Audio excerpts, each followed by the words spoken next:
Hey, listen, man, listen.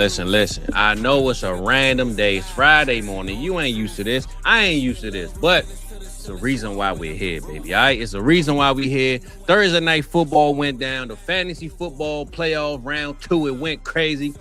So, you know, if you're trying to win some money, you got to holler at the ATM, baby. So I put the call in. I said, fix the ATM machines, man. The money was overflowing. Now I got the man up in here, baby. It's time for the money moves. We in the building. The Cookup in the morning, Friday, 9 a.m. If you ain't up, get your ass up, wipe the drool off your mouth, wipe the crust out your eyes, and hey, man, don't forget to brush your tongue, because people be brushing their teeth, but they don't brush their damn tongue, man. We glad you're here, baby, all right? ATM, what's popping, man? Gotta clean them insides, man. You know, it's not just on the teeth. Honestly, it was a money move last night. The game, I was a little worried with a little bit of the weather and seeing how Seattle's played at times. That, you know, could be like a muck fest. Not really a lot of scoring going on. Well, damn it. Color me wrong. That was definitely off. I'll say the craziest part still to me about this game is that it looked very over late into the game. Yeah, you know, Seattle's down 2 scores and needs 2-point conversions. We went to overtime, and overtime was a movie, man. Crazy game. Nah, man, it definitely was crazy. And like you said, it looked over.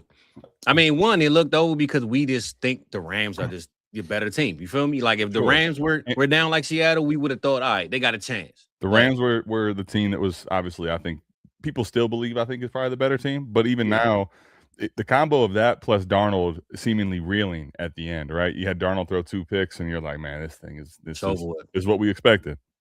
Well, we didn't get the finish we expected. Honestly, the other thing, too, Puka has that crazy, you know, crosser, scores a touchdown, kind of a walk-in, and you're like, damn, I might conceal it, right? And then Seattle comes down, and so interesting, they go for 2 because if they tie that game, both teams basically lose as far as the division to the Niners possibly. So they go for 2 and got that too, man. I'm kind of crazily still processing it because to me, the Rams are the best team in football, and I don't want to say that I don't believe that they still are the best team in football, but now all of a sudden they're potentially going to be having to go on the road to get to the Super Bowl. It's a big shakeup from last night, man. Well, I'm gonna be honest, bro, and the reason why I have the coach up here, man, is because Sean McVay, that's my guy, right? But we got to give Mike his props, man. This boy Mike McDaniel did his thing, and the reason why I think he's the X factor in this match because Sean McVay played offense, he played defense because. Oh, man, I should have had it up. I'm sorry, y'all. We running a little late. I know we about a couple minutes late. School, half a day, this, that, and third, whatever. You don't want to hear my excuses. I'm making them. All right, cool. So think about the game last night, though, bro. The Rams went for it. I believe they tied or they went for the most ever in their franchise on 4th down. 4th down, right. And they didn't convert many of them, right? The problem is, though, I think the Rams got scared. I think when they went for them field goals on 4th and 2 and you know, I think they played it. It's like, you know what? Let's just get the points. I think if Sean McVay said, listen, we are going to keep doing what we do and press the gas. We not scared of Sam Darnold. We can score on this drive. Maybe they would have won this game or maybe not. I'm not sure, you know, the outcome per se. I'm just saying when they kicked them field goals, I think Sean McVay was kind of just saying, you know what, just get the points. But I know it burned him up inside. I saw Matt Stafford throw his arms up a couple times like, hey, let's go for it. And I think Mike McDaniels, I think he is the X factor. And he knew, or Sean McVay knew, I got to put some respect on this Seattle Seahawks defense, man. I can't just go out there and be, hey, I got a trick play here. I got a trick play there. I think they had to really put respect on the Seattle defense, knowing it's a division game, Thursday night, short week. They playing at Seattle. I think everything was against the Rams, man, to be honest. But I still feel like they're the better team. Seattle just played defense when the Rams played offense. I think that's how I really want to break the game down. When you look at, like I said, what the Rams had facing all those 4th downs, they went for it, didn't work. All right, let's kick the field goal. The Sean McVay, I know, he going for it every time. He ain't worried about no field goals. You know what I'm saying? I think they just signed that kicker, right? Say dude weigh like 300 pounds. He's number 92 or something like that. Like, he shouldn't even be kicking right now.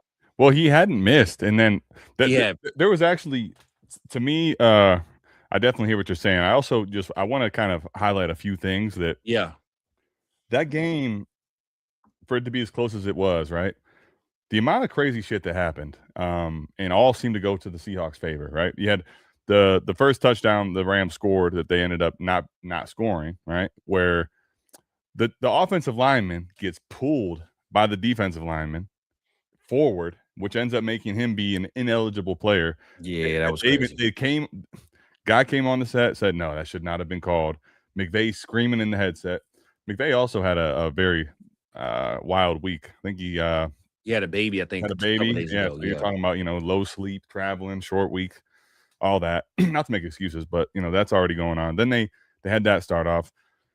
Easily the most insane 2-point conversion that you'll ever see actually go down, where they basically don't get it, right? But Charbonnet just happens to pick up the football in the end zone, and all of a sudden it's a fumble recovery for a 2-point conversion. Like, think about all that. That's insane. That's insane. Yeah. That's insane in a game like that. So, also the last part that you mentioned, right? The kicker. He goes out and just makes the fucking field goal, and you probably are walking away with the W. And it was weird. That ball just it was like a golf shot almost. Like, it looked straight off the tee and it just kind of drifting. And you're like, Sure. it wasn't even close by the time we got to the field goal post. Yeah. So I'm still kind of processing the fact that Seattle really won that game, but it was a hell of a game and massive implications for the playoffs coming up. Especially because of division game, right? And I didn't even notice before the game, because I think my guy, the mailman, man, we talk football all the time. And he's like, yeah, I think they got the same record. I'm like, nah, I think the Rams one game up. Literally, did I know they were both 11-3? I did not know Seattle was 11-3. Had no freaking clue. I knew they were good. I didn't know it was that damn good. So, Sam Darnold is here, baby. He has arrived. He's awakened the JSN, because the first half, JSN, man, we thought it was over with. I started to send out a couple of tweets like, hey, man, that second round of the playoffs ain't looking good, big dog. You got JSN. He looking like Marvin Harrison. You know what I'm saying? He ain't looking like the old JSN that we thought would take us to the map as far as the championship going, our playoff leagues. But Sam Darnold found a way late in the second half, and they figured it out, man. And kudos to Sam Darnold, though, man. He ain't seeing ghosts out Seattle. That's for sure. We all know that. Ken Walker had a hell of a game. Let me go through a little bit of this. Ken Walker had a massive game. By the way, that's the second time actually in the last 4 weeks. JSN 0 at halftime. A game, it was Thanksgiving weekend. I believe it was versus Minnesota, because it was JSN and Justin Jefferson, like, late in the third, had no catches. So yeah, obviously he's the focal point, excuse me, of the Seattle offense. So you've seen him get taken away at times, but this was big, I think, for him to come back and play quite as well as he did in the second half, a game-winning touchdown. You just know it's kind of the same with Puka too. Like, they were bracketing him, doubling him towards the end. Like, you just know it doesn't matter when the game's on the line. 9 is going to 12, and Darnold is definitely going to JSN. Walker had a big game, but Walker's, last week you saw no running. It's kind of crazy to think they put up 38 points, because this offense for most of the game looked pretty inconsistent and struggling, and they turned it on when they needed to. I mean, Walker only had 11 attempts, bro. I'm looking at it now. He had 11 attempts, but 100 yards on the button, right? Yep. And of course, as normal, Zach Charbonnet gets the touchdown. Walker does the work. Charbonnet gets the touchdown, baby. Yeah, he's like, listen, I'm not going to get a red zone score, so I'm going to have to run this thing out from 55. For sure. You had to do. Sure. We might got to start making some rules, man, when we draft these leagues. If you get, well, we don't know. All season could change things. You get Bijan, you must draft Algier. If you get Gibbs, you must draft Monty. If you get Walker, you must draft Charbonnet, man. It's like tit for tat, man, in this league right now with the running back thing, because the second guy seems to always steal the damn touchdowns every single week, man. All this work I didn't put in to get 7 yards or 7 points off of 70 yards, and you got one carry for 1 yard and get the touchdown, right? Well, now we even. Like, it's crazy to think that that's really a thing in football. But Ken Walker, man, he was, I believe, the focal point in the first half. Like you said, he made up for the mistakes of Sam Darnold. I think they actually played it that way because Sam wasn't having his best half. So they say, you know what? Let's dial it down. Don't put him in position to look bad. The defensive line is coming at him. I mean, they how many sacks did the Rams get? Right. They only got 4. Well, they got 4 sacks. So, but they probably was pressuring them the entire game. Like they were on his top. You know what I'm saying? So running the ball with Ken Walker, seeing him get that big run, I think he was literally the savior of the first half. And Sam Darnold, man, sealed the deal. To pretty much give him this game, man. Took over the NFC West, and right now, as far as we know, Seattle Seahawks, baby, they number 1 right now, man. It's looking good. Well, yeah, I think I'm kind of curious to see how this goes too, because I really believe some of these teams at the top on both sides, AFC and NFC, to me still are a little bit pretenders, just because, like for Seattle, for example, I know they had him on the set, right? Chris Thompson and company. They go, and Darnold's like, yeah, I think we really played complimentary football, and while that's a valid statement, I think to me watching the game is like, you mean everybody else bailed you out, right? Rashid Shaheed, punt return touchdown, like everything that they needed as a team. Rashid Shaheed, bro. I'm sick right now. Go ahead, continue. Why? I play EV. He got Rashid Shaheed. I'm like, come on, man. I was on my damn phone last night when I seen that track. And then the very next possession, what do they do? The very first play, they get him on the end around, right? And everybody thought it was coming back. Both teams are coming back like it's a holding call. No, offsides. Like, man, it's one of those things where it's a nice place to play. They have a great fan base. They have it's really loud in the Pacific Northwest in the later part of the year. Tough place to play. I struggle to see this team putting together win after win after win when, like, at least with Denver, you could say, okay, this defense is legitimately for real. I don't think defenses are going to be the thing that pushes you over the top like they used to maybe be as far as winning a Super Bowl. But you could say that, hey, we could lean on this defense. Like Seattle, you can't even do that. I mean, they gave up 37 in this game. So I struggle to see it. But, I mean, you got to give them the credit, man. They came back and they fought. They never quit. Well, I say this, bro. To hear you say that, I agree. But I think the biggest X factor for the playoffs is home field. Because think about it. Seattle, if they play at home, you just said they got a great fan base. They got the upper hand with the room. Everything is in their favor at home, 100%, right? Sure. Well, especially some of the crazy stuff going on. I mean, damn. Yeah. So, but I'm saying, look at the Rams. When the Rams play at home, it's half the other team is there, right? So I don't even think being at home for the Rams really helps them that much, but it helps them that they're at the crib, right? They're playing at home. But also, AFC side, who want to go in Denver and barely breathe, right? You need a breathing machine to even play out there, let alone it's freezing cold in January and almost February. Nobody want to be in Denver playing no damn football unless you in Denver.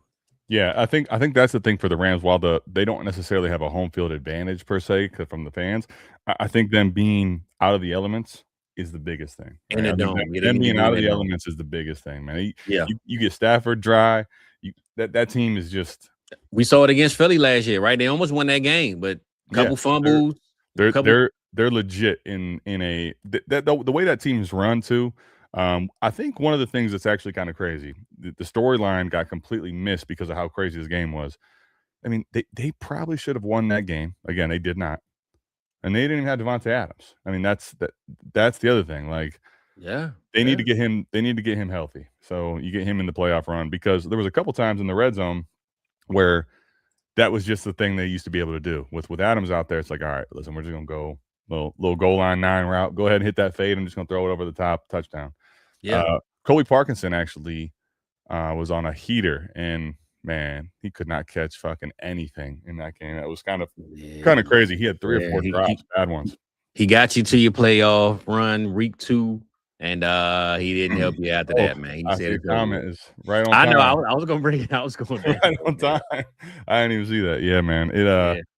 It was rough if you had to play him. You know, for sure. But I just say this, man. Kudos to Seattle. Again, I know I say this every single week. I still think the Rams are the better team. But if Mike, and I said Mike McDaniels this whole time. My bad, man. Mike McDonald, baby. Mike McDonald. There you go. You know, Mickey D's breakfast is popping in the morning, man. So Mike McDonald, he played defense when McVay played offense, and I really believe that was the biggest key factor of the game. best part of the game. But just seeing them go back and forth. And like you said, they gave up 37 points. But I think it should have been more if the Rams completed some of those fourth downs and they did what they usually do with Sean McVay and that play calling. So to know Matt Stafford is probably leading or top of the MVP. You got Puka Nacua, who's really fighting his case for the offensive player of the year. We had Jonathan Taylor. We had JSN calls. Look like Puka and JSN, man. To see these two guys show up. Imagine people that had both of these guys on their team, right? Yep. We gonna talk about the fantasy side of it, but the football side of it, being last night, being a short week. I know me and Pops had this thing where we always say it every week. The home team seems to win the game.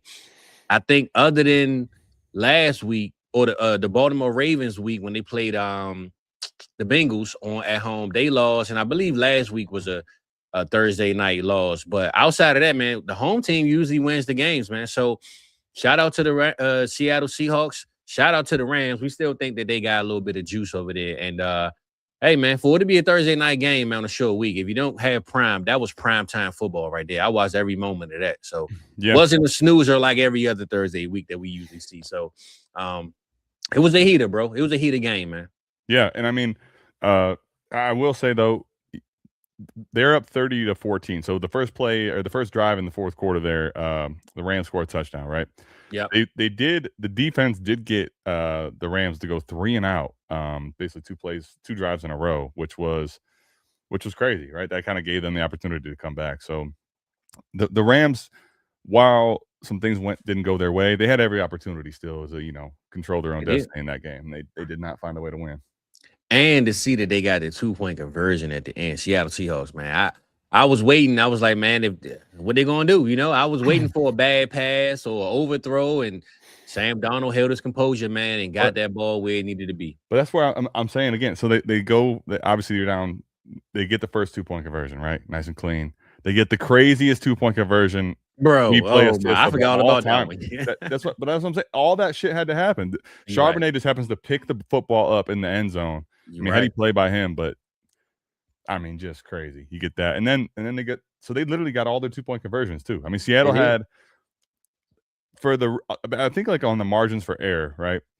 Seattle didn't really have any margin for error to win that game, and they just happened to get everything to go their way, and they get the W. So it's going to be interesting. The NFC is going to be a wild one now. And I'll say this, the crazy thing too, for the Rams, you could end up looking at a situation where they get the easiest game as far as the team they're going to play, the division winner.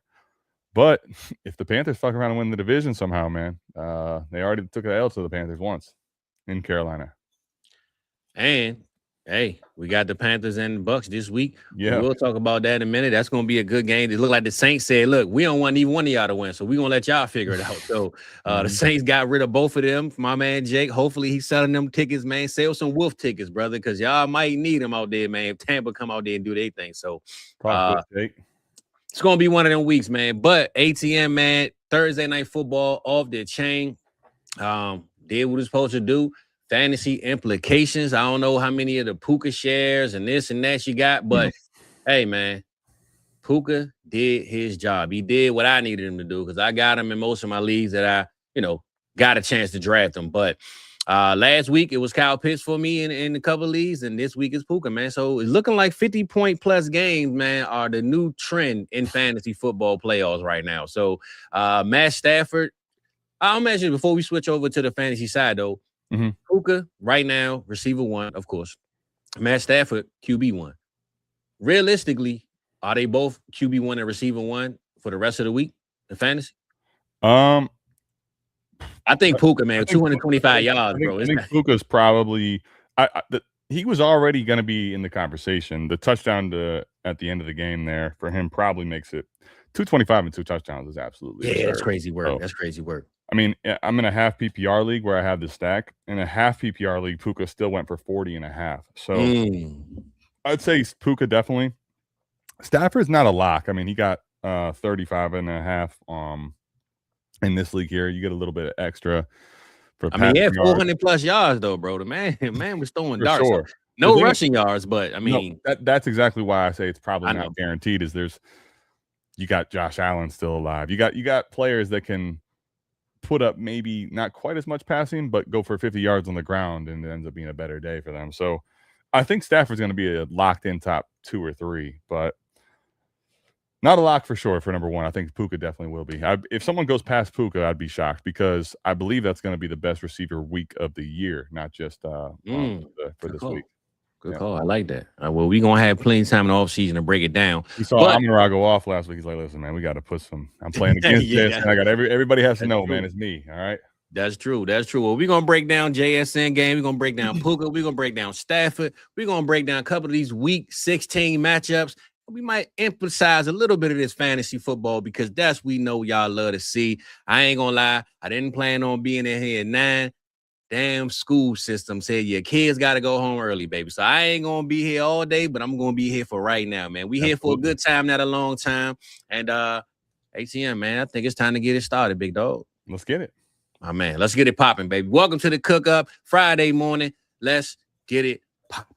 Hey, they wrote me off, I ain't write them back. Follow me, but don't double tap. I ain't liking that. You subscribe, I monetize. Now who's striking that? Wanna see the contract? Who got the rights to that? This my story. I spent my whole life on that. Time's up. Shador Sanders with the rollie in the armor. I could do this shit with my eyes closed. The main attraction don't come at me with no side show. I'm selling high, they wanna buy low.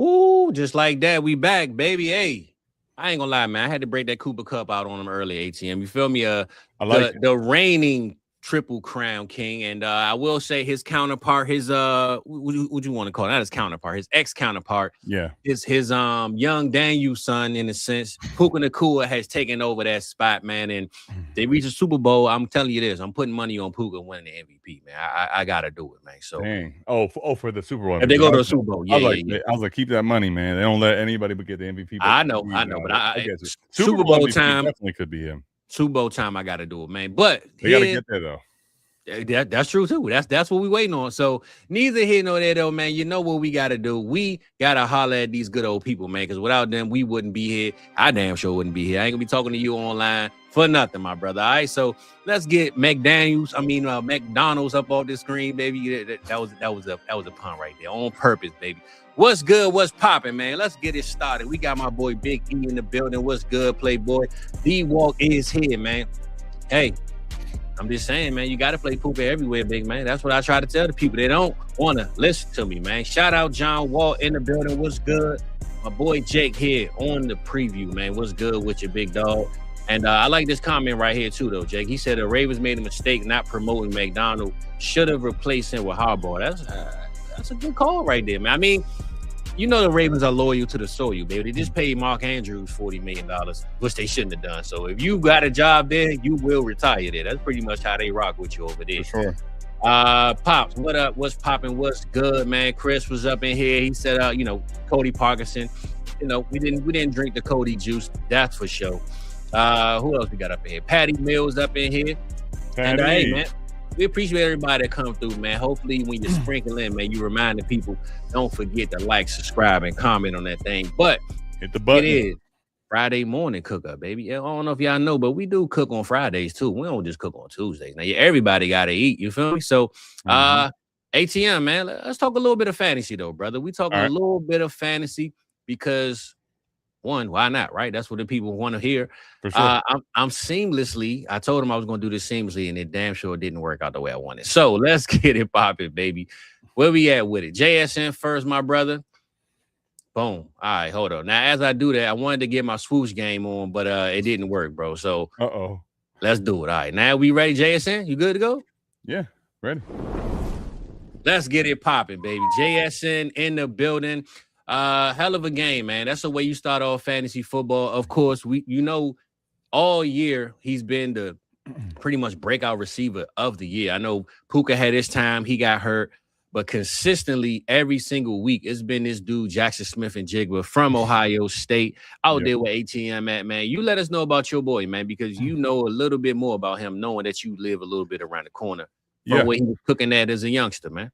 Yeah, I mean, the dude's he's starting to really come into his own. I mean, his rookie season, obviously a little bit slower start to the season, and with DK and Lockett's presence, even last year, the start of the year was a little bit slow, but this is what I'll say. Watching that game too, right? You're looking and you're like, man, JSN is going to end up having a bad day for fantasy. Like all that great season for him to kind of let teams down when the moment's biggest. I mean, he ends up finishing a bit ahead of his like sleeper projection, so to speak. So he goes for like 20 something. You could never cut him out. He's damn near walking even on a bad day to 100 yards and a touchdown. And look, in one half they did, because the first half he did nothing. That's what I mean. He's having a bad game and still finishes his stat line like he had a very solid game for him. There's not really much to say other than he is solidified himself as one of the next ones. He's in the conversation for best receiver in the game right now. For sure. And the number one thing, though, we always talk about this number one word, ATM, volume. The dude had 13 targets yesterday. Just knowing that he had 13 targets, that's the key factor. I mean, you even if you go out there, you play Jameson Williams type game or a Zay Flowers type game where you might get 5 catches, 4 completions, 7 targets, maybe. This dude right here, guaranteed double-digit targets almost every single week. That's a lot. And a lot of it is Sam Darnold just saying, hey, I got a guy. I like the guy. I trust the guy. I'm throwing it to him. You know what I'm saying? Yeah. Geno necessarily didn't do that per se because he wanted to get the ball to other guys. DK was there. DK isn't there. And JSN pretty much said, I got this, man. Give me the ball. It's my job. And Sam Darnold, which they're 12-3 now, seems to like his number one receiver. So 96 yards, 13 targets, 8 receptions, but he had a touchdown with that. And fantasy-wise, about 24 points, man, on PPR leagues. Yep.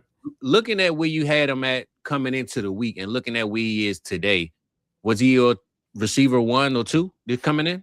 I didn't have him that high just because I've been worried a little bit about, and still kind of am, truthfully, about Darnold. He was in my top 5 for sure. Okay. I did have at this point going into this week, I would have actually put Puka as my receiver 1. I wouldn't have said he's going for as crazy as he did, but also I was just looking just to confirm Puka at 46.5, 46.5 is going to be the best receiver week on the year. So I'll take it for the rest of the week to hold true. And I guess when I'm talking JSN, I think that's a crazy thing to think about, right? He goes for 23.6 in full PPR on a 0 in the first half. So I mean, he's on pace actually to basically give you what Puka did in that second half, albeit he needed overtime to get there. I mean, that's a crazy fucking line, honestly. And think about this, bro. If you was watching that game and you had JSN, you put him in the lineup league, let's just say, man, you had to been throwing up, bro. Your stomach had to been bubbling, knowing that, man, I know this ain't about to happen to me tonight. Because, I'm sure Twitter, I wasn't on it last night, but I'm sure Twitter was going off pretty much saying, hey, y'all JSN, y'all this, y'all that. People love to bring you down when you're down, man. But of course, unfortunately for them, JSN showed up for us, man. He did what he was supposed to do. And we might be advancing, man. I know last week, like I said, was the Kyle Pitts week, Trevor Lawrence week. Trey McBride, those names. This week so far, man, Thursday night. And granted, now I think about it, that's what it was. Last week was the Kyle Pitts week. So the Tampa lost last week at home. That's what I knew. Somebody lost at home last week. Yep. Kyle Pitts and Kirk Cousins was Thursday night. We got, of course, I'm about to bring up Puka and Stafford on Thursday night. Seemed like to me, man, so far so good on these Thursdays, big dog. Now, coming up, we got the Christmas game. We got the Saturday game. So might be a little bit shaking up going on, man, with your timeline as far as your fantasy leagues go. But I kind of like in these last 2 weeks when they go to the, because the holidays and there's not as many college games, they go to the Saturday games. Yeah, you get a little bit more chance for cinema, a little more cinema for sure. A lot of drama, a lot of duds, but you also get some crazy stud weeks. Like so I have a stack of Puka and Stafford, right? And I'm going up against JSN. That JSN touchdown, right, and kind of solidifying his day as a good one, put Matt, the dude I'm playing against, back into the reasonable mix, right? Like, Yep. Man, you're probably just SOL. Like, it's probably just over before the thing starts. Now he's back in the, he needs some heroics, but it's not over per se, right? So it's I still think there's a lot of really good football to be had. It's kind of crazy because it doesn't mean anything for these guys as far as fantasy, but because there's so much playoff implications, because there's so much still at stake for these guys, we've seen some really crazy performances these last 2 weeks already, and we only have one game in this week 16 here. So for the fantasy playoffs, man, I think there's still a lot of fireworks to be had. For sure. And we will talk about more fireworks. Maybe ones with the stem is a little shorter and, the smoke pops out real fast, man. We're going to talk about Matt Stafford, man. He's a little older.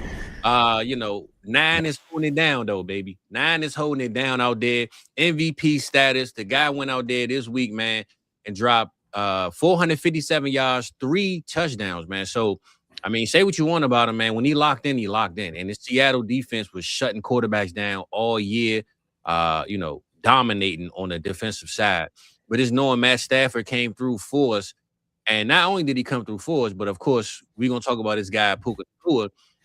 Just knowing the QB position and what you just talked about earlier with Josh Allen and, the Lamar Jacksons and even Trevor Lawrence, right? He can move around. He got some feet. He got some footwork, man. Knowing Stafford that ain't moving nowhere. He ain't getting out the pocket. He laying low. The man throwing dots out there to a guy named Puka Nacua who's going across the middle, making himself open. A lot of that, I'm not gonna lie. Shout out to Stafford, but Puka made a lot of these plays. No, the catch when you reach across dude's body and he's got his arm in between his two hands, he made that catch. You talking about the first half? That first catch? First half, yeah. Bro, when I saw that catch, I said, "Damn, that's a catch right there, bro." The dude is different. The dude is different. Puka is, and here's what I'll say. I'm going to get to Stafford, but when I watch Puka, it's kind of crazy thinking, like, when you watch how dominant he already is and becoming more and more, you're like, damn, like the whole league really passed on this dude over and over and over and over. Those the ones, man. Those the ones. You know that. But even like Amon-Ra, right? He goes, day 2. Like Puka, albeit obviously he's a crazy situation coming out of BYU, the Senior Bowl, all this stuff, but the guy almost falls out of the draft damn near. And, there's not a team out there that wouldn't put him in their, have to have right now. What I'll say about Stafford is this. It's kind of interesting because for the MVP, I may have to go back and just do some digging. I haven't had a chance to this morning yet. Mm-hmm. But typically one of the things about the MVP is you'll see the team that one of the best in the NFL as far as record, which the Rams could be, but also typically they don't lose the division. And the two guys in the same conversation with MVP, Stafford before yesterday was the easy front runner, but you got Drake May and Josh Allen, and that division still is open for the taking between one of those two teams. Yeah. And it kind of makes me wonder if, Drake May or Josh Allen really balls out and ends up winning their division, if there's not a much more serious conversation for them to actually win the MVP. And it's not to take anything away from Stafford because his stats are still amazing, but if you're telling me that they're a 5 seed, right? Like they're a 4 or a 5 seed, all of a sudden, damn, like, is he locked into the MVP? I don't know that it's as penciled in as it once was. I think it will ultimately determine, though, Drake May or Josh Allen are going to have to finish on a really high note to be in that combo. Well, they always like to cheat, and I think sometimes it does have to do with that first round of the playoffs too, because I still believe that they say what they say it's about the regular season, but that playoff matchup always matters to me, man. I think even the Josh Allen versus Lamar Jackson last year, I think Lamar had the MVP. He had the better stat line everywhere you wanted to look at it, but Josh Allen beat him. Give it to Josh Allen. So I think that might have something to do with it too. I just say for this week, though, Matt Stafford putting up 41 points. He did his job, man. He did what he's supposed to do, regardless of who was the one that sparked the actual play of those yards. Yeah. And 41, man, in game 1 of the playoffs for fantasy. Hey, if you got Matt Stafford, I don't know what the rest of your team look like, but if you are facing the Josh Allen, you at least smiling until Sunday. You know what I'm saying? You at least walking around with a smile on your face. You're happy. You're feeling good. You might even send a text like, hey, it ain't going to be what you thought it was going to be. You know what I'm saying? So, sure. But like you said, having that stack, that Puka and Stafford stack, that is probably a cheat code right now for this fantasy football run. Just knowing that these two guys can go off, and Matt Stafford don't have to do nothing. He just got to throw the ball in the vicinity, and Puka gonna make his job way more easier. So shout out to who has that Stafford stack, and for those that have trade implications now, hey, hit the Stafford guy up, man. I'm not saying sell your soul, but I'm saying if you make it next to in the championship, man, hey, man, yeah, I need Stafford, brother. What you got? So. What's really crazy though, if Stafford was not to win the MVP, because I still think there's a very good chance he does. I just think it's maybe a little bit closer if you consider that someone else could win the division, maybe be the home field advantage. Like here's the crazy part when I look at this. Stafford right now, okay, he's one passing touchdown away from his career best. Okay, so he's basically he's gonna walk that in next week. As far as picks go, Fizz, he's only had 5 picks one other time, right? And he's had 1 pick one other time, but he played 8 games and 3 games in those years. So he's going to have his best season as far as touchdowns and easily his best season as far as he ain't turning the ball over. I mean, 40-5 touchdown to interception ratio. It's honestly, Devontae Adams played for him as well at that point, and that's with Aaron Rodgers the last year in Green Bay before, the last dance they called it, right? That was where Aaron Rodgers had a crazy touchdown to interception ratio as well. It's unheard of to have that type of a touchdown to interception ratio. 5 picks to 40 touchdowns is absolutely bonkers. Banana land. And, bro, I just looked it up. These are the most points he scored all year in fantasy. Yeah. His biggest game. Yep. So, biggest game came when we needed the – like I said, Kyle Pitts had his big game last week. Trevor Lawrence, biggest game. This week, Puka Nacua looks like his biggest game, and Matt Stafford, biggest game. And speaking of Puka Nacua, man, let's just get straight to it, brother. We almost 45 minutes in, and we still on the Rams in Seattle, but these are the ones that just showed up for us, and we're going to break down the one, the only, man, Puka Nacua, man. So I'm going to ask you, ATM. Is he receiver 1 now, big dog? I'm asking you. I've had him at receiver 1 for a handful of weeks now on my rankings, yep. All right, there we go, baby. I tried to preach it, man. I know I was just talking. I know I be rambling, but just saying, man, the guy's pretty damn good. You feel me? So I love to hear it. I'm not saying that you doubted he was receiver 1, but I think he's been my receiver 1, man, for a little while now. Probably coming into the season light a little bit after. I know CD with George Pickens being there, he probably wouldn't eclipse the CD GOAT status that I always put him at. And of course, Jamar Chase, man, he is who he is. I just got a thing with Jamar Chase. I always downgrade him a little bit. I don't know why. Don't ask me. But Puka, to me, man, is just the ultimate guy. It's not that he's better than those guys, probably, running routes and doing what he do. But like we just talked about earlier, that catch, man, not too many players going to make a catch like that, right? No. The man get kneed in the back, hitting the head, clipped on the toenail. This dude gets smacked around every single game. Every time he catch the ball, you don't even know if he's getting up. You think he's going to go to the locker room after every catch. But he keep on playing, man. All I just need him to do is stay off podcasts, leave these streamers alone, and get your ass in the locker room. We ain't got to talk about what he talking about, but Puka, stay focused, big dog. It's playoff time, man. Yeah, man. I think it's kind of interesting with the, late round pick, current bag situation. Listen, man, these podcasters can throw some money at him and be like, hey, man, this is what you're going to make in at least a game. Come on, come through. Shout out John Walt, man. I ain't that crazy, brother. If ATM put my name on the back of it, I would. You could do it. You could do it and put the hood over your face too with the. Nah, that was a good comment though.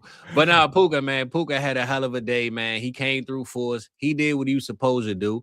And again, I've always just wanted to see this guy get his flowers, man. I know, not saying that people never gave it to him, but injuries play a big factor with him, right? We all know. Sure.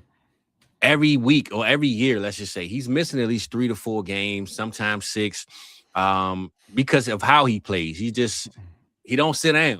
He got the juice right now, man. And I think when time gets a little longer, hopefully he learned from Devontae Adams how to take care of his body, how to know when to go over and when to not, and kind of calm it down a little bit.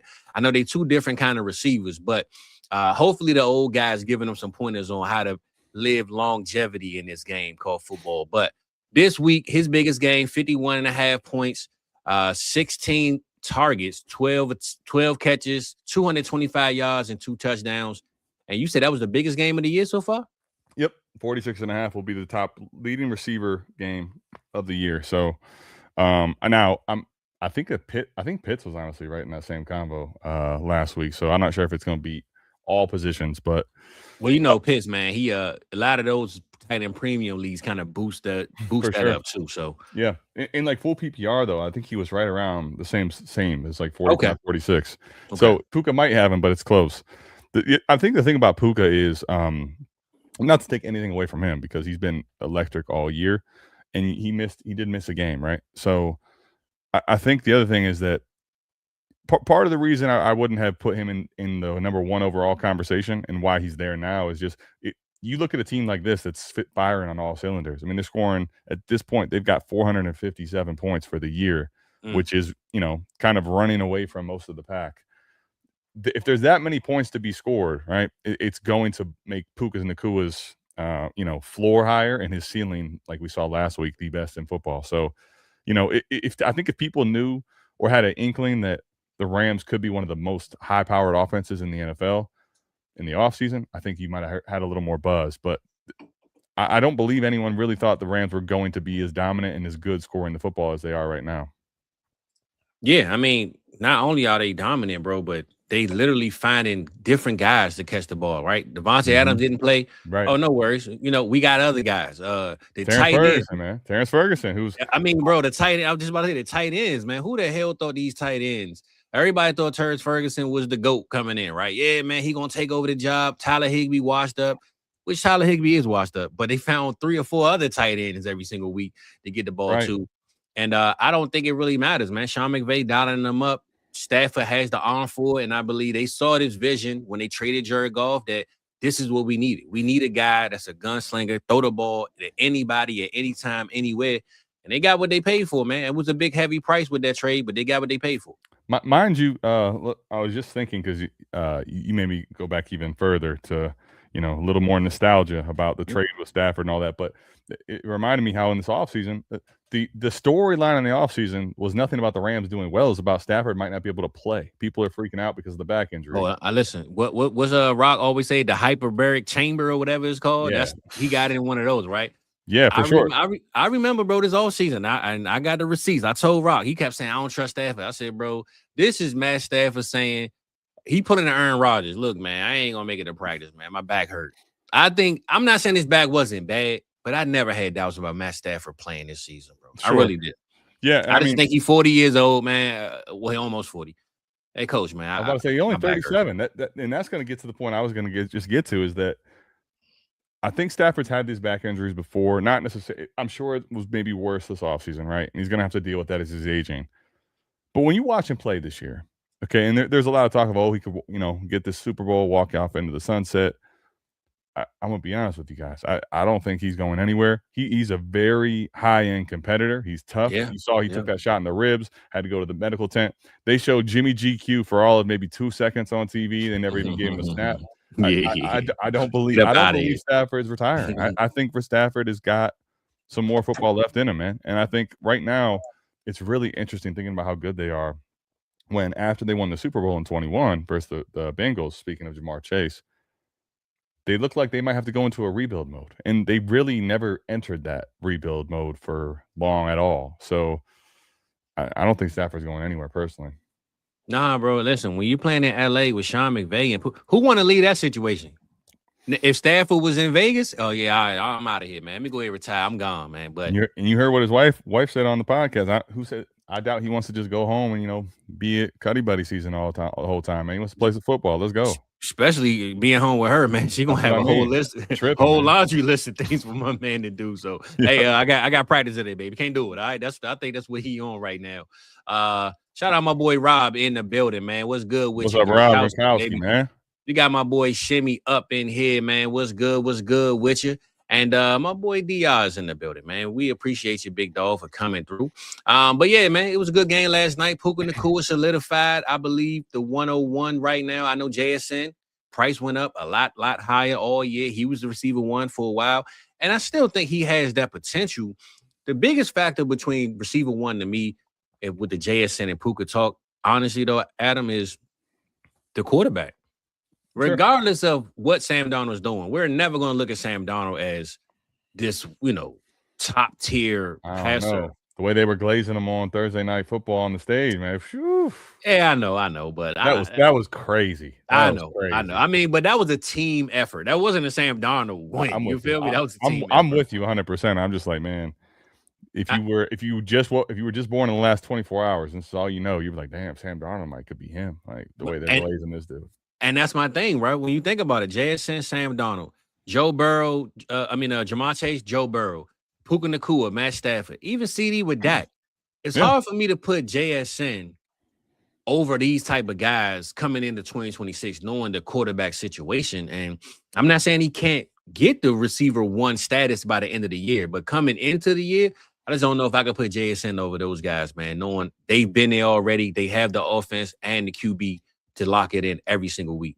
Yeah, if you ever been or heard of this place called Keep Trade Cut, you're they're already here to tell you they got him at 1. I know. That's what I was just talking about. And what's crazy is Josh Allen's back ahead because he's done so well these last few weeks and showed why he could be him. But he was in front of JSN. Yeah, behind JSN. JSN was the number 1 overall asset in Superflex, which is crazy. I mean, I will say, like, it's a tier for me, though. I like having the conversation, and I like kind of changing them if it's warranted by my opinion, obviously, making my own ranks. But I think it's a pretty decent-sized tier. And I also say it's kind of crazy, and it really sucks thinking about it now because they do get Jackson Dart, right?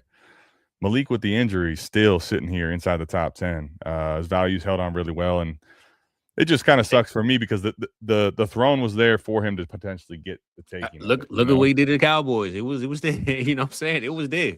I know, and it's just kind of it sucks to not be able to see what he could have done with Jackson Dart because they had a couple quarters together and he tore his ACL. So literally. But my point is, I think you got even if you stayed in the Malik because he hasn't played, is not in the mix. You got JSN, you got Chase, you got Puka. Obviously, is my 1, and then you've got what you want to call CeeDee Lamb. I think Jefferson probably still should be in the conversation. Maybe it's outside of it, but I think there's a big tier of 5-6 wide receivers that are, on the precipice or right there in the mix for the number 1 overall asset as far as the wide receiver position goes.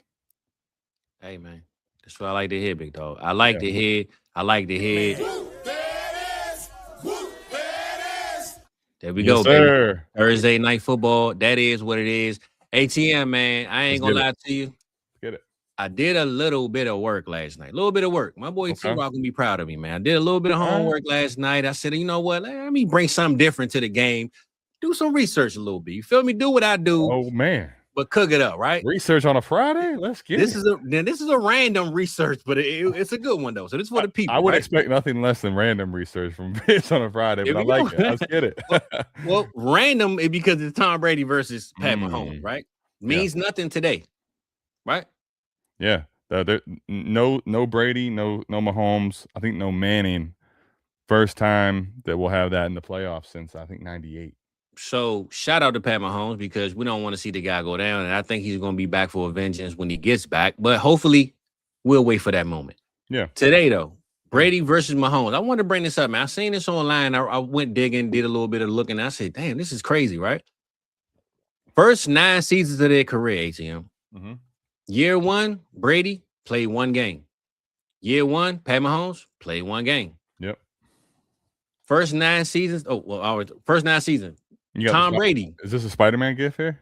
Yeah, bro, listen. Tom Brady, 27,000 yards passing, 197 touchdowns. Pat Mahomes, 28,500 yards passing, 245 touchdowns. So about 50, 60 more touchdowns, right? Yeah. I was going to say the stats. I would have been surprised if the stats weren't in Mahomes' favor just because the way the game was played. But yeah. Exactly. Super Bowls, 3. Tom Brady, 4 appearances. Pat Mahomes, 3, 4 appearances, right? Yep. 0 missed playoffs. 2 MVPs, 3 All-Pros for Tom Brady. Pat Mahomes, 2 MVPs, 5 All-Pros for Pat Mahomes, Rock. I said Rock. ATM. It's all good. I know the drill. Do you know year 9, they both suffered ACL injuries? I didn't realize it was year 9 for Brady. I remember that play. He was hot and bothered, man. He was upset about that one. I'll never forget. I'm just saying, man, I found this stat. I went digging a little bit of research, and I said, hey, this right here, You want to talk about GOAT conversations? We talk about Brady. We talk about Pat Mahomes surpassing him. We talk about Brady beating Pat to kind of leave out of the game. The torch might be passed and we might have missed it. You feel me? Like that movie, Him, might be based on Pat Mahomes. I know me and Rock brought this up before. I think Pat Mahomes is turning into Tom Brady, man. The stat line is tit for tat, back for back. Yeah. The mean, storyline behind it with the injury, the one game, you know what I'm saying? Like it's starting to line up as the NFL wrote a script that we weren't prepared for until 2025. Well, I mean, I think the ACL being, same timeline does make that pretty crazy. But to me, Mahomes has been on a trajectory that really doesn't exist. And Brady, you're talking GOAT status, Brady, right? Is sure. how he's been on. So I think the only thing that is interesting though is that while he tore his ACL, and you can look at that as like the mirror here, because it's basically a mirror when you look at a lot of the accolades. I feel like, and I'm kind of curious to see if this happens, because it's just the way it is with Mahomes, because he's on such a ridiculous tear early, and his winning Super Bowls, winning MVPs, playing so damn ridiculous.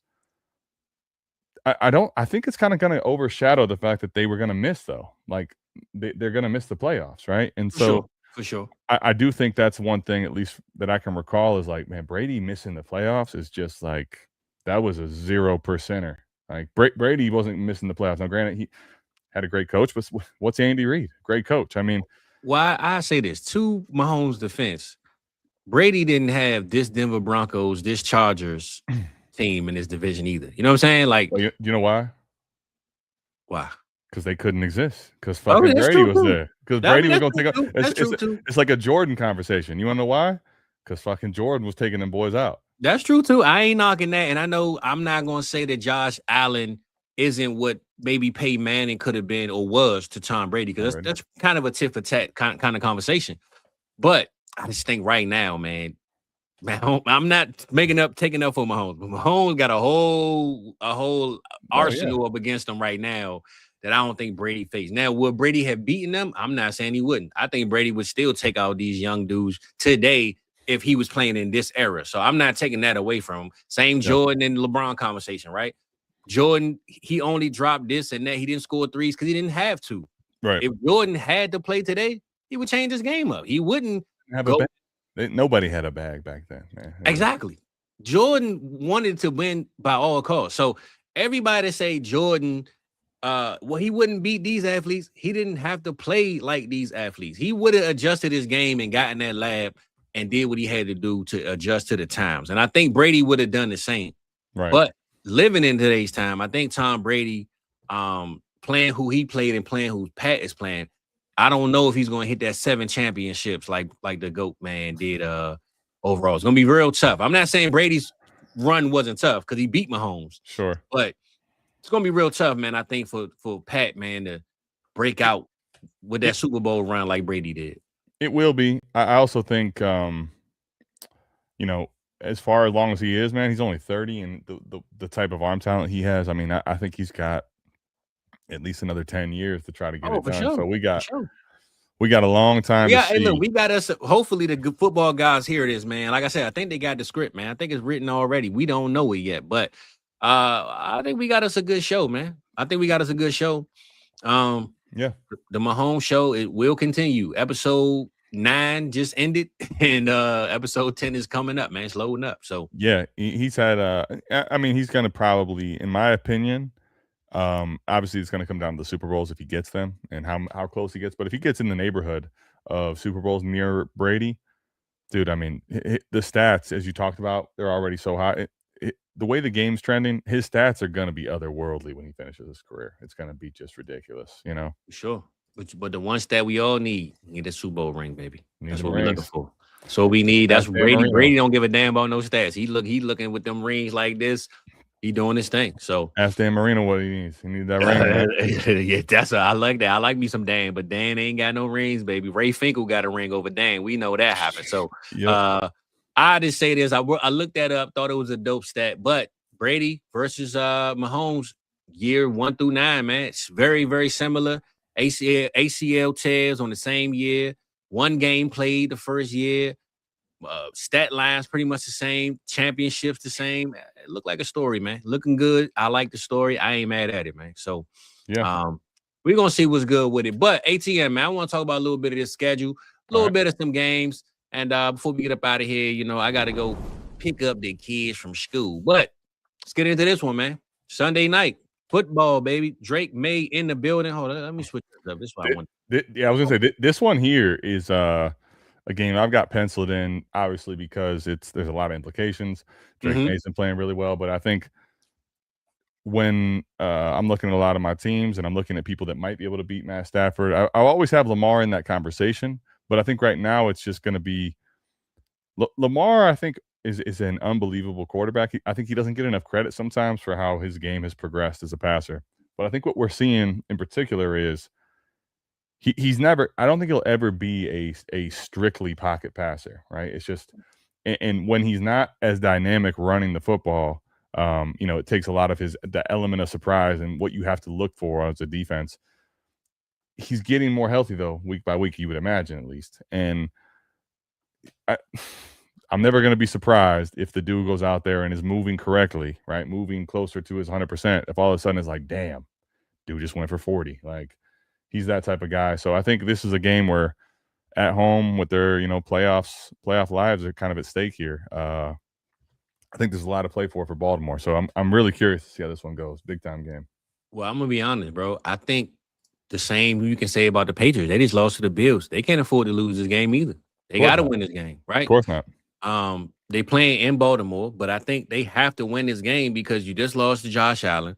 The Denver Broncos just won last week, so you still behind them as far as the rankings go. And New England would love nothing more than to play at home and get that first round bye. So yeah, I think they got a full game lead on they got a full game lead on the Bills, but the Bills are, with that win, absolutely could be in the mix. For sure. I do think for New England, watching them play, I'm really interested to see how they respond. Because to me, that game up 21-0 last week, you watch that game, you're like, man, this is a team that's inexperienced that kind of really just pissed down their leg, you know, with the moments, lights bright as they could be. I believe this team's really talented still, and Drake May's he's got really high ceiling for himself in this league. I think they could still be the division winner, but kind of seeing how they bounce back in a big situation like this, I think is huge. Well, I know I had talked about it probably a couple weeks in a row now. Baltimore Ravens, man, how they need to win every game. And not only do they need to win every game, because I think they lost last week. What week was that they lost, bro? They smoked the Bengals, but they lost 2 weeks ago to the Steelers. Okay, yeah, that's right. And going forward, of course, they need to win every week. Now, looking at the Baltimore Ravens, the Ravens also they have to win every week, but they have some tough games ahead. They got Green Bay the following week, and they have the Steelers in Pittsburgh. Steelers. But the big thing is obviously, I think when you're in a situation like that, the best of your ability. I mean, you gotta just zone in week to week. Like the next week and the following week don't fucking matter. We got to win this one right now. But I think the X factor for the Ravens, and I brought this up a couple of weeks ago, not only is the schedule challenging, bro, but think about this. When you playing the Patriots, the Green Bay Packers, and the Steelers, and let's just say you solidify the playoff game, do you know how mentally drained these dudes are going to? They're either going to be one or two things. They're going to be on their high horse like the New York Giants when the Eli Manning and them won the Super Bowl, right? Remember, they came in as a wild card. Yeah. They won like 4 games in a row that got them to where they needed to be. Yep. This Ravens team right now has to win 3 games in a row, but they're either going to be one or two things. They're going to be mentally charged up and ready to beat anybody, or they're going to be so damn drained that when they get in the playoffs, man, we physically beat down. We had to go through the gauntlet to get through here. You know what I'm saying? And now we're here. So this is going to be the biggest test mentally, I believe, for the Baltimore Ravens to win 3 games, but the challenge of these 3 games with the Packers not wanting to lose, the Patriots not wanting to lose, and the Steelers can't lose. So I mean that game, if they win out, should be for the division. So I mean, for sure. And I just think the Baltimore Ravens, they got to be one or two things. They got to be mentally right on a high that nobody can beat them, or they're going to be so drained knowing that they're older roster. They got a couple of older guys that they like, look, bro, we work too hard, man, but damn, I need some, my body ain't feeling like my body right now. So It's one or two things with me with the Ravens. But I think the New England Patriots, I did pick them as a playoff team, more of a wild card team than the AFC East division winner. But hey, man, I said this last week. I'm gonna say it again. The Patriots way. That's something that a lot of teams don't have. The Baltimore Ravens have their own way because they've been doing things with the same coach, the same system for years, so they can win these games too. But the Patriots way, they went and got Vrabel, they went and got McDaniels. Now I'm saying McDaniels, right? This is the right McDaniels, not the other one. This is McDaniels, right? They went and got McDaniels. They know who they got, and they have guys that have been in championship rooms in this team, in this uniform. So I think they did the right hiring with Vrabel and McDaniels. And pretty much, man, the Patriots way is here to stay, man. Drake May, he's on a heater right now, man. Stephon Diggs, I mean, we ready to see what this game is. This might end up being game of the week outside of Thursday night, bro. Yeah, I think one of the underrated stats, at least right now, for New England, we'll see going into Baltimore. New England has a total of 3 losses, all at the Cribbo, undefeated on the road, good call. and winning in Miami before the Tyreek injury. Although that team, obviously, we saw how they railed. Like, New England has a horrific record early in the year down in Miami in the heat. They won that game, so I think that's a big thing for me too, to see that this team's played really well on the road, and do they keep that up? Because I do believe, Fizz, one of these things about teams that are young and inexperienced, even though that they are super talented, I think New England's legit down the several years to come. You see a team that's as good as they are, but if they were to lose again here in this week, all of a sudden you have that opportunity for that doubt to creep in, a team to start reeling. I'm not calling the Patriots and saying that's going to happen, but I'm just saying if they were to lose this game to Baltimore here, that's what I would be fearing if I was a New England fan. For sure. Nah, me too, man. I think it's going to be a hell of a game. Fantasy-wise, though, we need Lamar Jackson. We need Drake May. We need Derrick Henry. We need everybody, man. Zay Flowers, though, I think if you got Zay, this is the game. You can't wait no more. You can't have no 9-point, 6 points, 11. We need an 18-point game from Zay Flowers. He's coming off of a nice one last week, too, so we got to keep the momentum, man. We need one. We need one. And Stephon Diggs, man. Stephon Diggs took a seat back the last couple of weeks, too. I'll be honest, Stephon Diggs is, to me, not a person I can start or trust at the moment. His snap share has not been very good. Yeah. His overall stats have not been very good and consistent. I'd have a really hard time stomaching putting him in my lineup, man. Well, he's a new dad too recently, so hopefully, he got the jitters out the way. He put the crib together over the last weekend. He ain't got to worry about missing no screws and all them bolts, man. A big lifestyle change, I'm sure, for Stephon Diggs. What's going on at the cribbo, man? Hey, listen, man, and that's a wild crib. We all know. I don't know because I've never been there, but living in the public, we know what's going on. That little party bag that caught up with him, man. That's what happened. Hey, man, well, we know, man, when you living with Cardi B, man, you ain't getting no damn sleep. I'm just saying, man. Before the kid, right? I mean, geez, now you got the kid and you ain't getting no sleep. Look, even Jeezy doesn't get. He ain't got time with Cardi B, man. So I ain't mad at you, Jeezo. Hey, quiet boy. But I just say we need this game. We love this game. It's a Sunday night. What a hell of a week to end football on a Sunday. Looking forward to it. And I'll say one piece that we hadn't mentioned on this real quick to finish is I'm really interested to see if Trev can keep the momentum going that he has. He has been playing really well. I mean, Ramondre is back. Believe it or not, he's not taking the snaps like he used to. But I think it's a game where I'm really interested to see if Trevor Henderson can keep what he's got going right now. That's what we need, man. We need all the young guys to step up, man. It's time. It's showtime, baby. Speaking of the young guys, this ain't a young guy, but I did want to bring this game up, man, because they on the heater right now, and it's a very big game, man. Shout out my brother, Young Molly. He out here bragging. You heard the tale of two halves, the tale of two games. I mean, they beat the Jets, T-Law. Shout out to my guy, Steve, one of my best friends. He's brother-in-law's with Eric Armstead. He was, all excited after the game. He was there in the Jacksonville stadium. They're going to go on the road. They're going to Mile High. T-Law's had a rough season as a whole, coming off of his best game, those 6 passing touchdowns. I'm going to be honest with you. I expect about as big of a flip script as far as his end of the game stat line. I think he's going to look good as he's kind of looked all season. But, man, I think it's going to be a rough day for this Jacksonville offense. I think so too, bro. But I will say this, man. Speaking of Jaguars, they just signed Jacoby Myers last night. Gave him a 3-year deal, solidified him. Extension. What's up, Jacoby Myers? Shout out to Money Moves Early Edition. Told y'all to get Jacoby Myers back in like 22. What's up? And this the crazy part, right? They just drafted a receiver, gave away 2 first-round picks for him. They got BTJ over there who they drafted in the first round. I don't know the Jaguars trust now with the receiver because they traded for a guy who they just gave a contract to, and they got 2 young guys in the room. So I don't know what the receiver room looked like. T-Law has he's an affinity for these guys that like to play in the intermediate and middle of the field, and Mac Jones was really the big beneficiary for BTJ. I'm sorry, was Mac Jones, right? And we thought, right? We thought Travis Hunter would be playing across the middle. We thought he'd be playing in slot, right? It didn't happen, but I know. I'm really kind of interested to see how this kind of progresses moving forward.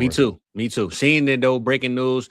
Jacoby, man, he earned his stripes. He wanted to leave Vegas. He got paid and got to the playoffs. So shout out to him, man, for making that money move. To get out of that, to go from you went from worst to first as far as I'm telling division, you, man. right? I'm telling you. And look, I ain't gonna say and better weather because it's good in Vegas too. But he playing outside, it's looking good. You know, he got a good vibe going on in Florida.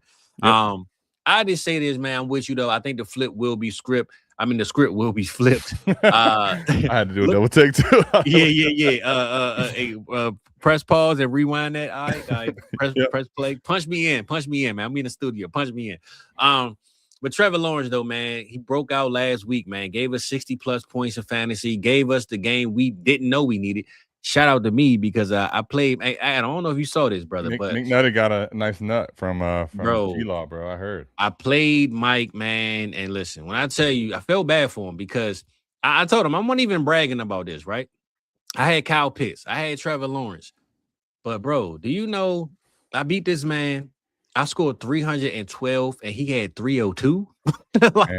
Imagine he would have beat. Look at this, bro. He would have beat everybody else. Yeah, well, I mean, that's the thing about it is like I what I'm seeing already was what I kind of just by hearing about this game visualized, which is Mike had probably a really well built best ball team, which is what it clearly looks like here. You got ETN, you got Bijan, Michael Wilson at the top of the receiver room is maybe not the greatest, but the point I guess I'm making is that this is one of those where you have the right build and the process. The process got beat by the product in front of it for that week, man. That's a tough L. Man. That's a tough L. When you see T-Law go for 60 and you lose by 10, you got to be ready to just throw it all up, man. Now, granted, I heard him last week when he the number 3 team. He was, but I had more points than him at the end of the year. I just wanted to let him know that. I did have more points now. So my team ain't that bad. But one thing, I didn't have Drake London playing last week either, though. Ooh, okay. He was on the bench. Yeah. One thing that's crazy too, like at the tight end position, for example. So Kyle Pitts was having a, back end tight end 1 year, and that one Thursday night game, last week, put him to tight end 2 just off that one game. So it's crazy overall across the tight end landscape how little the scoring is, where 50 basically jumps you from 12 to 2 on one time, Hey, look, some tight ends can't get 50 in 4 weeks. My man got it in one game. So, Right.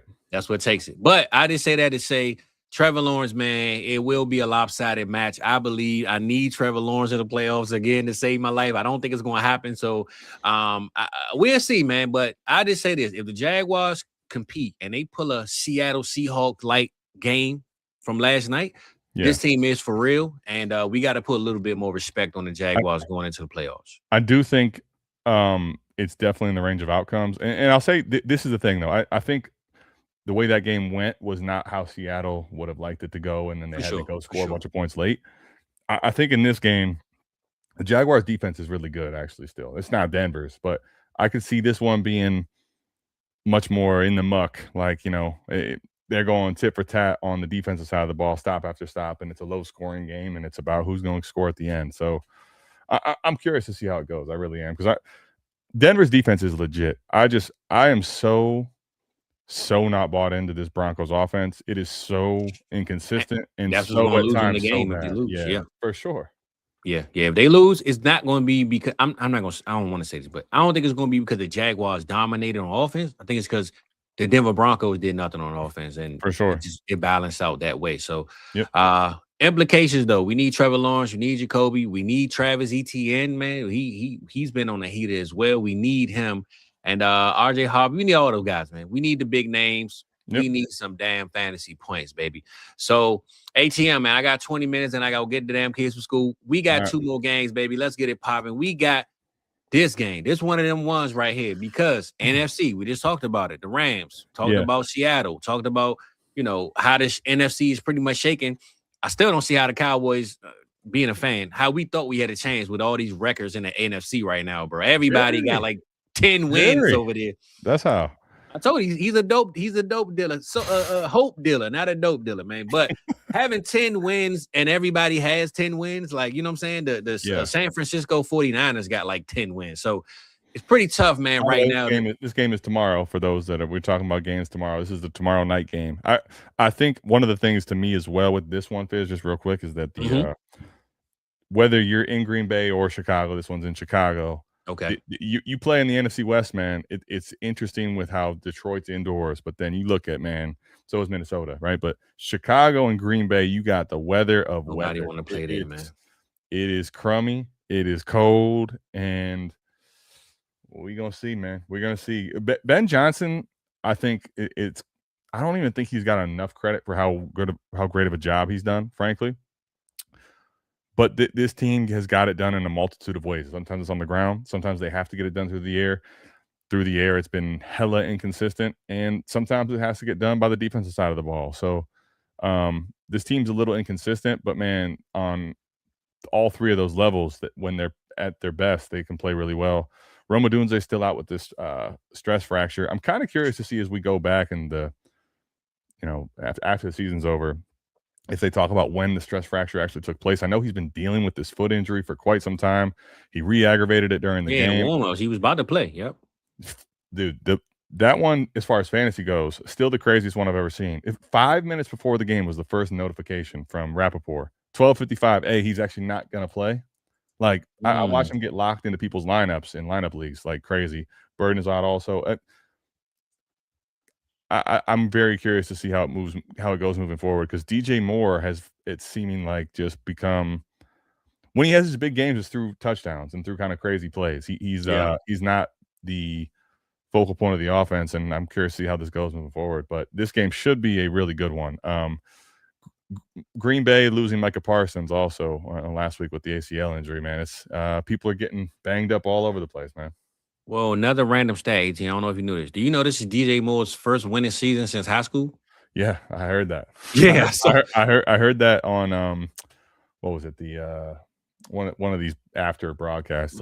Watching the man hasn't seen a lot. He's seen a lopsided season for like 8 years straight, bro. It's not looking 9 years straight. It's crazy when they had him and CMC and Cam back then. That between injuries and just not good seasons, he hasn't got it done. Well, I just say this, man. Like what you say about Ben Johnson, people aren't giving him the credit. I think, to me, Ben Johnson, of course, he is the key factor to this. We all said you don't draft a quarterback. I've been saying this for a long time. You don't draft a quarterback that high and have a Matt Eberflus as the head coach. I just don't think it ever works. I think you have to have a guy that's going to unlock the key, unlock the chamber for a young guy like Caleb. Sure. The reason why Sam Darnold is successful in Seattle, because he's a veteran now. He understands the game. He's learned it. Kevin O'Connell got him right, though. Exactly, right? He unlocked whatever was in there that wasn't unlocked. He got to that point. That's why we believe in J.J. McCarthy eventually getting it.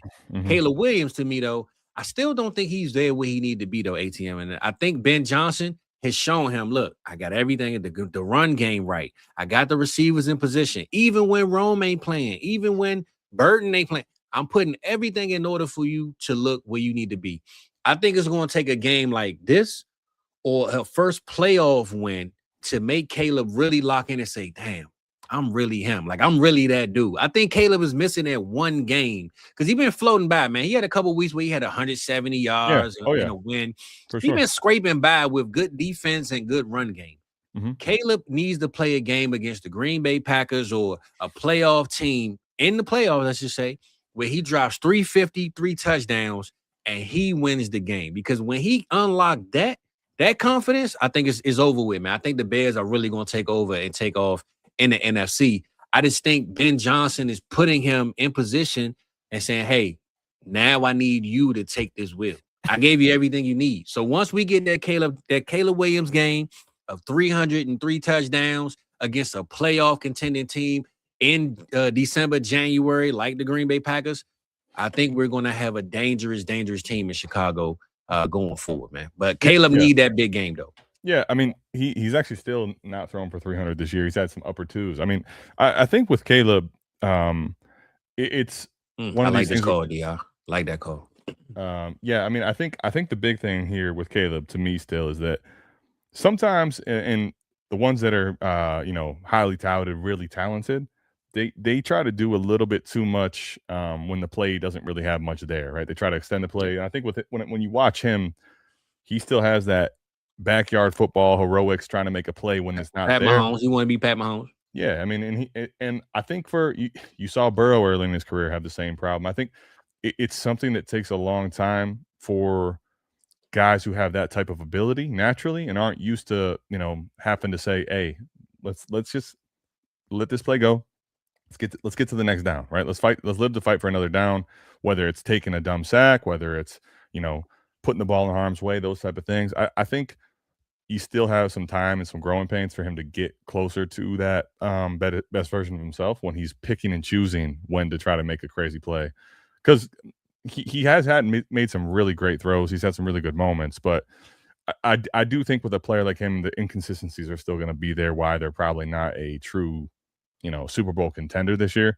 But I think the way that Ben Johnson's already gotten him growing from last year to this year, oh, for sure. I think the trajectory he's on could make him very scary in the coming years.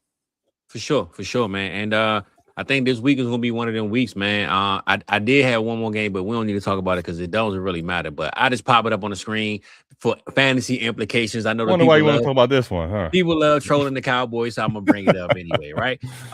What's good? What's good, Epic man? How you feeling, big dog? What's up, Epic? Actually, you know what? Not that I don't want to talk about this game, but we got a couple of questions in the chat. Let's how the people. You're smart to not want to talk about that one, I just say I brought that up because of fantasy implications. I think we need that. We need George Pickens. But listen, you fire up everybody when they're playing the Cowboys defense. You just fire them up. This is facts. Period. But I did. Oh, no. See, now you better have me bring it up, man. I got 9 minutes, man. All right, look. I'm gonna get right back to you. I baited him. That's what they call baiting him. Because I put Hampton there because I think this is the time we need to see Hampton. This is the game off the injury. I know the last couple of weeks, he's been coming off of the injury. Yeah. But playing the Cowboys defense, prime time. Everybody watching this game because everybody watches the Cowboys game. We need that Omari and Hampton game, man. This is playoff time. And you drafted them 103, 104, 105 for a reason. This is the game we need more than any game of the season, bro. Well, I mean, it's going to be interesting to see, at least for me still. You talk about him coming off the injury. I mean, he's getting heavily out-snapped still by Kamani Vidal. Yes. So I just traded a third for Vidal, and I got Hampton. I said, let me get our best ball. Let me get both. I don't know. I mean, Vidal played almost 70% of snaps last week. So, I mean, it's I'm not saying Hampton still won't get his run, but I think you're looking at a timeshare. I still think you're looking at a timeshare here. Yeah, and knowing that they got a playoff run coming up, they want to take care of their guy. Yeah, they don't want to slowly bring him along. Yep. I'm just saying, when you're playing in the big lights, you're playing the Cowboys. If the script says let the youngin eat, let them eat, man. All right, let 8 eat. That's what we need. I ain't mad because the Cowboys is done. I ain't tripping anyway. It is what it is, baby. Yeah. But I just say, for that game, hopefully the Cowboys do win. But let's just get some stat lines going on around here. All right, I'm gonna claim my little victory. But that's hard to people, man, for we get up out of here because we ain't here too much longer. Epic, what's good, big dog? Fannin Reed and Michael Carter. Fannin Reed and Michael Carter. Listen, I was talking Jaden Reed up on AMA. This is maybe a little different discussion. It depends if it's a tight end premium too. That too, for sure. That's the big question for me. I mean, I think it's tight end premium, it's not actually that close. If it's tight end premium, I'm taking Fannin without a doubt. Easily Fannin. Yeah. I think even in regular PPR, the answer could be Fannin. Me too, bro. I'm not gonna lie to you. Well, and the biggest thing is we think about the tight end position, whatever, but I'm trying to see what the status of Mr. David Njoku. So David Njoku is still a DNP. So, I mean, like, if David Njoku doesn't play again, Fannin last week, 14 targets. I mean, and the offense didn't do anything, and he was still pretty relevant. I think here I'd probably still go with Fannin in full PPR. Michael Carter is really intriguing. I think Amari DiMercato being activated could end up being a little bit of a thorn in the side. I like Jaden Reed, but I still think he's super boomer bust. I think the play is probably Fannin for me here. I think it's Fanning by a mile for me, bro. The number one thing I know about rookie quarterbacks, they love their tight end most times, and Shador being Shador has had an affinity for throwing the football to Harold Fanning, man. It's going his way like crazy. so I think it's Harold Fanning by a dart throw for me. I'm taking Harold Fanning right there. Michael Carter will be second. The last 2 weeks, Fanning, just to your point here, 11 targets and 14 targets with Shador at the helm. I mean, yeah, especially if Njoku misses, not close at all. If Njoku ends up, surprisingly playing this week, maybe you have a different conversation, but I still think I'd play Fanning. And they play the Buffalo Bills, man. This could be a 30-point, 40-point type of game that they need to try to come back and throw the ball. So I'm going Fanning without a doubt on this. I expect them to be trailing and having to throw for sure. For sure. So hopefully it helped y'all, Epic. I saw one other one earlier. Somebody asked Chris. He asked, was Drake London going to play? I believe he does. They said he's expected to play still, I think. Yeah, so. I believe he does. Thankfully, I have both him and Pitts in my best ball. So hopefully, Pitts still gets his bag, baby. That's what we need. They play the Arizona Cardinals. We know they're going to throw the damn ball all game. Arizona's defense has been absolutely to be had. I am curious to see if I think the answer is yes. Mike and I talked about this briefly Wednesday. I'm curious to see if they can keep Pitts as heavily involved. I mean, maybe not quite to the exact same degree, but keep him heavily involved while making sure London gets his too. I hope that the way he's played, Pitts has of late when London's been out, gets this offense and team thinking about, listen, man, we spent top 8 capital on London, on Bijan and Pitts. Yeah. Let's really condense this offense and get the ball to our guys that can just go make a play one-on-one. We expect them to win every time. For sure. And they play the Arizona Cardinals, and Brissett, regardless of what the offense scheme looks like, he throws the ball like no other. I think I read something. He's been a top 10 quarterback every week since he's been playing. So yep, he's the number 2 warp quarterback since the bye, week 9. Well, I expect him to warp it up and keep on going, baby, because the Atlanta Falcons aren't going to slow down, and the Arizona Cardinals clearly going to try to match their energy.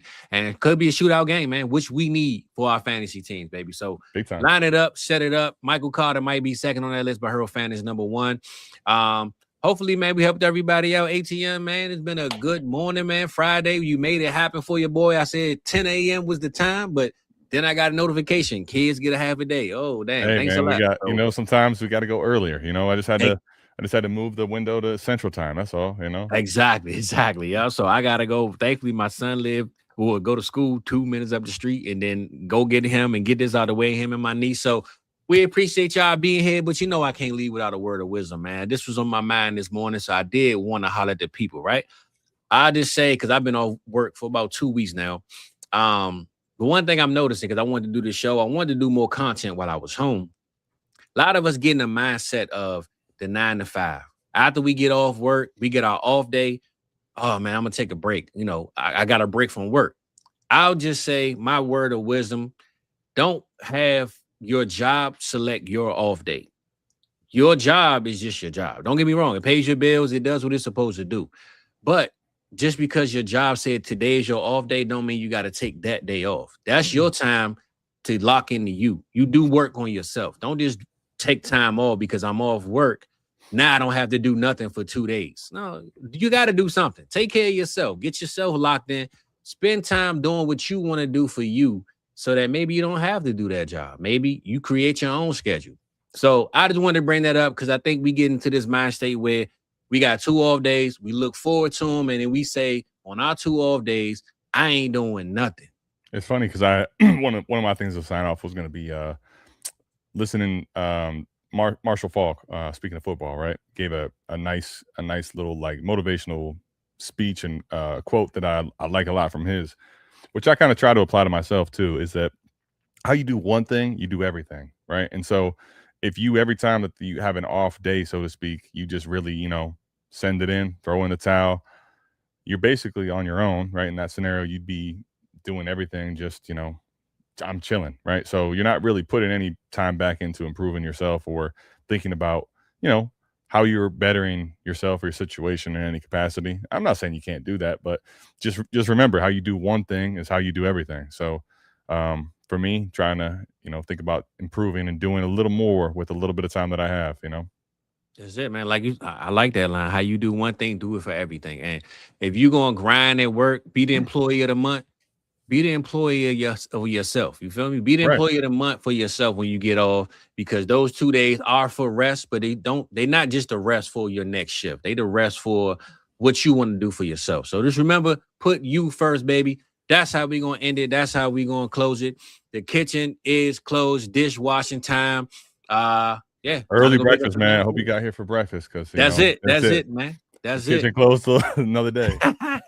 Well, I appreciate my boy coming through on a Friday. Yes, I got to work sir. next week. Yeah, I'm back to work next week, so you won't probably see me on a Friday. But it don't make no difference because when I want to pop out, I'm gonna pop out, baby. We appreciate y'all being here. I appreciate the team, man. South Harmon in the building.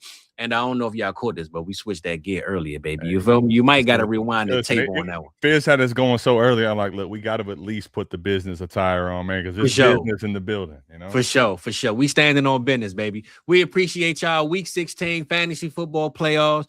Good old playoff contention matchups in the NFL. AFC, NFC is going down, baby. Make sure you lock in Sunday morning for that start sit, man. Yes, ATM. Yo, you joining this week? I might be. I'm got to check with E. All right. Well, EV, man. If you got room for me, you know. Well, EV and Rock will hold it down, and we'll see who else sprinkle in, baby. But don't forget to tap in, man. Get your lineup set. Let's win them championships, or at least get to the championship, because you're guaranteed a second place bag, you know, hopefully. We wish you a lot of luck, unless you're playing me, because you're going to need more than luck. You ain't going to get by, you know. Hey, look, Puka, Nacua, Cow Pits. Let's get it popping, baby. We appreciate y'all. We signing out of this thing. It's the Cookup. It's the Vibes channel. We out of here, huh?